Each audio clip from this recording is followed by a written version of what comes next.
اللہ اللہ اللہ اللہ۔ حضرت علی اللہ عنہ کو اللہ تعالیٰ نے اپنی زندگی میں بہت اعزازات عطا فرمائے۔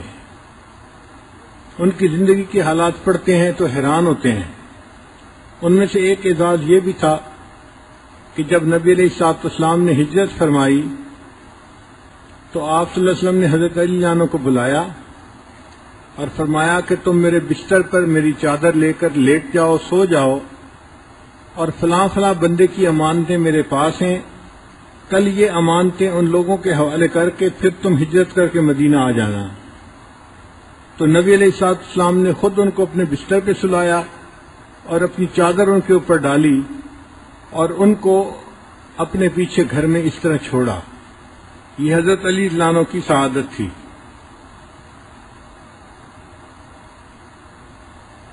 حضرت علی رضی اللہ عنہ لکھنا پڑھنا جانتے تھے، چنانچہ بیعت رضوان کے وقت جو صلح نامہ لکھا گیا جس کو صلح حدیبیہ کہتے ہیں، وہ صلح نامہ کی عبارت جو تھی حضرت علی رضی اللہ عنہ نے لکھی۔ یہ سعادت بھی ان کے نصیب ہوئی کہ اللہ تعالیٰ نے ان کو ایسا صلح نامہ لکھنے کی سعادت عطا فرمائی۔ حضرت علی رضی اللہ عنہ اپنے ذاتی نوٹس بنایا کرتے تھے، چنانچہ انہوں نے نبی علیہ السلام کے زمانے میں کچھ احادیث کو لکھ لیا تھا جو صحیفہ علی کے نام سے مشہور تھے۔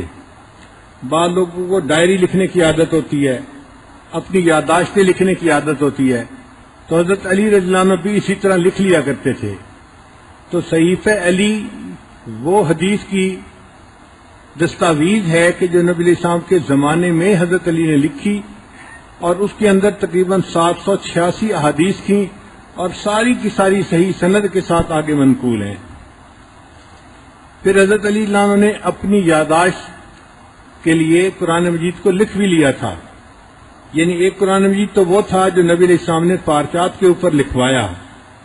جب کوئی آیت اترتی تھی حضرت علی اللہ عنہ اپنی یادداشت کے لیے اس کو بھی لکھ لیا کرتے تھے۔ چنانچہ قرآن جمع کرنے سے پہلے حضرت علی اللہ عنہ نے ایک ذاتی قرآن پاک لکھ کر نبی علیہ السلام کی خدمت میں پیش کیا تھا۔ اے اللہ کے وسلم، میں نے اپنی یادداشت کے لیے اس کو لکھ لیا ہے، آپ اس کو ذرا نظر لگا دیجیے۔ تو نبی علیہ السلام نے اس کو دیکھا تو خوشی کا اظہار فرمایا۔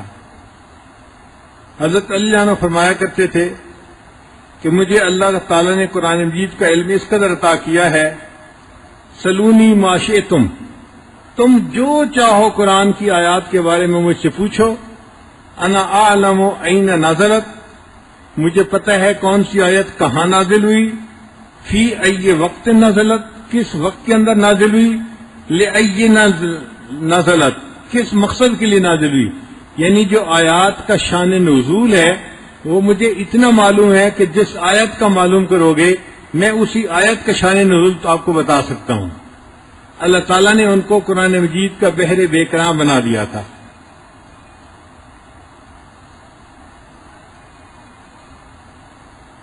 لا الہ